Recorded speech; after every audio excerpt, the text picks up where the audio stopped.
시편 61편도 역시 다윗의 시입니다. 단식시라고 하죠. 표제어에 이 시의 배경이 나와 있지는 않지만 추측할 수는 있습니다. 이 시에서 다윗의 왕권의 회복을 위해서 기도하고 있습니다. 이것을 볼 때에 이미 다윗이 왕이 된 후에 지은 시라는 것을 알 수가 있습니다. 그리고 자신의 왕의 자리가 빼앗겼거나 빼앗길 위기에 있다는 것을 짐작할 수가 있습니다. 그래서 대부분의 학자들은 사무엘하 15장부터 17장 그 사이에 그 사건으로 다윗이 압살롬의 반역으로 왕권을 잃고 이제 도망가는 그러한 시기라고 말을 합니다. 다윗이 요단강을 건너서 요단강 동쪽의 마하나임으로 피신한 상황을 추측해 볼 수가 있습니다. 다윗에는 여기서 이제 다윗에게는 한 발자국도 더 물러날 수 없는 이제 땅 끝에 처한 상황이라고 다윗은 말합니다. 그래서 다윗은 자신의 처지를 가리켜 2절 말씀에서 땅 끝에서 주님을 부릅니다라고 기록을 하고 있습니다. 그의 마음이 약해질 대로 약해져 있는 것을 오늘 본문 2절에서 잘 보여주고 있습니다. 성도가 신앙생활을 하는 중에 마음이 약해질 때가 참 많이 있습니다. 다윗과 같이 이런 기가 막힌 상황이 아니라고 하더라도 자신이 겪게 되는 여러 가지 어려움으로 인해서 마음이 약해져서 어찌해야 할지 알 수 없는 황망한 일들이 많이 일어납니다. 그때 우리가 어떻게 해야 할지 마음이 약해질 때라는 제목으로 말씀을 살펴보겠습니다. 첫째로 마음이 약해질 때 주님을 불러야 합니다. 1절과 2절입니다. 하나님, 내가 부르짖는 소리를 들으시고 내 기도 소리를 귀담아 들어주십시오. 내 마음이 약해질 때 땅끝에서 주님을 부릅니다. 내 힘으로 오를 수 없는 저 바위 위로 나를 인도하여 주십시오. 사무엘하 15장 30절에 보면 다윗이 압살롬이 쫓아올 때에 다윗은 머리를 가리우고 맨발로 울면서 감난산길로 올라갔습니다. 그만큼 그의 마음이 약해져 있다는 것입니다. 이럴 때 다윗은 하나님께 부르짖습니다. 그리고 땅 끝에서 주님을 부른다고 말을 합니다. 땅 끝에서 주님을 불렀다는 말은 더 이상 도망할 곳도 없는 그 절박한 상황이라는 의미입니다. 그리고 다윗은 더 이상 아무에게도 도움을 구할 자가 없는 그런 상황의 말이기도 합니다. 그래서 주님을 부르는 것이죠. 오직 도움을 주실 수 있는 분은 주님밖에 없다는 말입니다. 마음이 약해진다는 것은 두려움이 몰려오고 의욕도 없으며 또 소망도 없다는 말입니다. 우리가 살아가는 동안 이런 일들을 한 번쯤은 다 당하게 될 것입니다. 악한 사단은 끊임없이 도전해 옵니다. 우리의 마음을 무너뜨리기 위해서 갖은 방법을 다 사용합니다. 마음만 무너뜨리면 우리를 깊은 절망 가운데 빠뜨리고 우리를 파멸의 길로 인도하기가 참 쉽기 때문입니다. 그래서 잠언 4장 23절에서는 무릇 지킬 만한 것보다 더욱 내 마음을 지키라. 생명의 근원이 이에서 남이니라 하고 말씀하고 있습니다. 다윗은 약해져 있는 자신의 마음을 지키기 위해서 하나님께 부르짖었습니다. 우리의 마음이 약해져 있을 때 우리는 땅끝에 서야 합니다.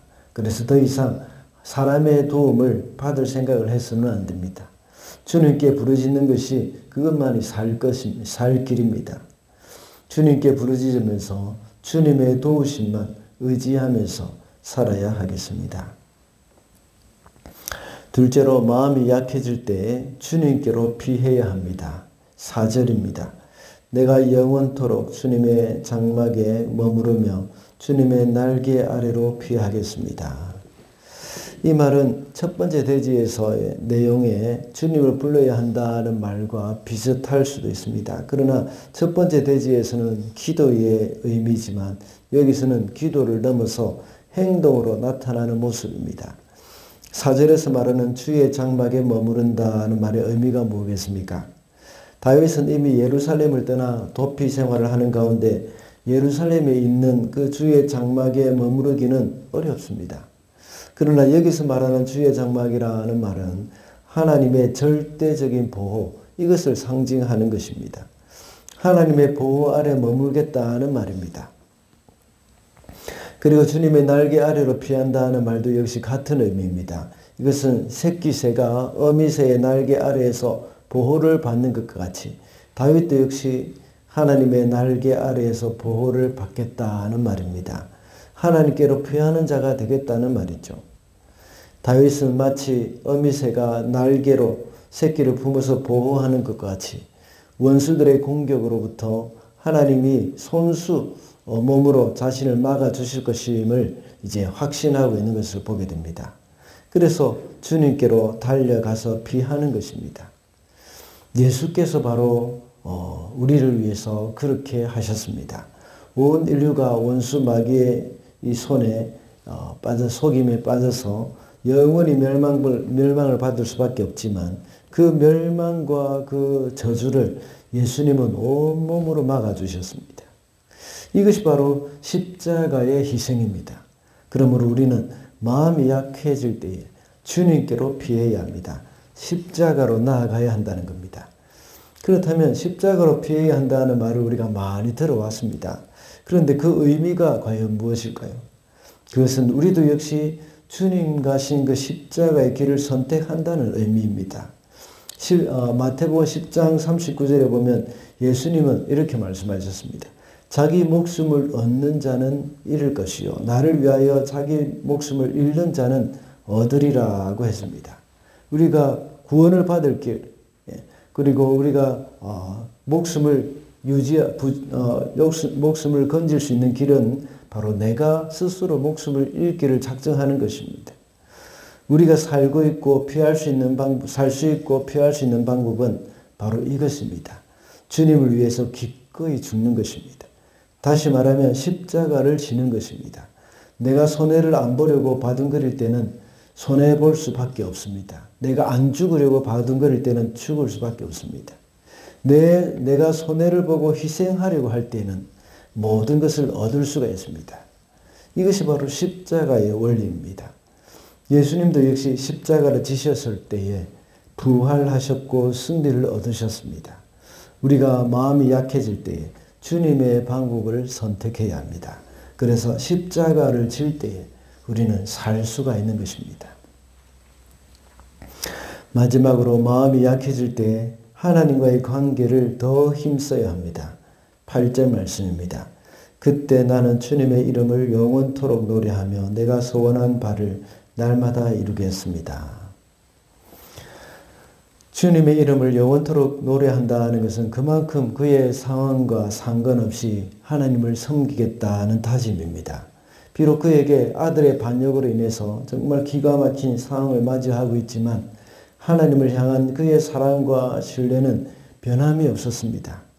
오히려 이런 어려움이 있을수록 그의 마음을 더욱 확고하게 한다는 것을 알 수가 있습니다. 그래서 그는 영원토록 주님의 이름을 노래하겠다고 다짐을 하고 있습니다.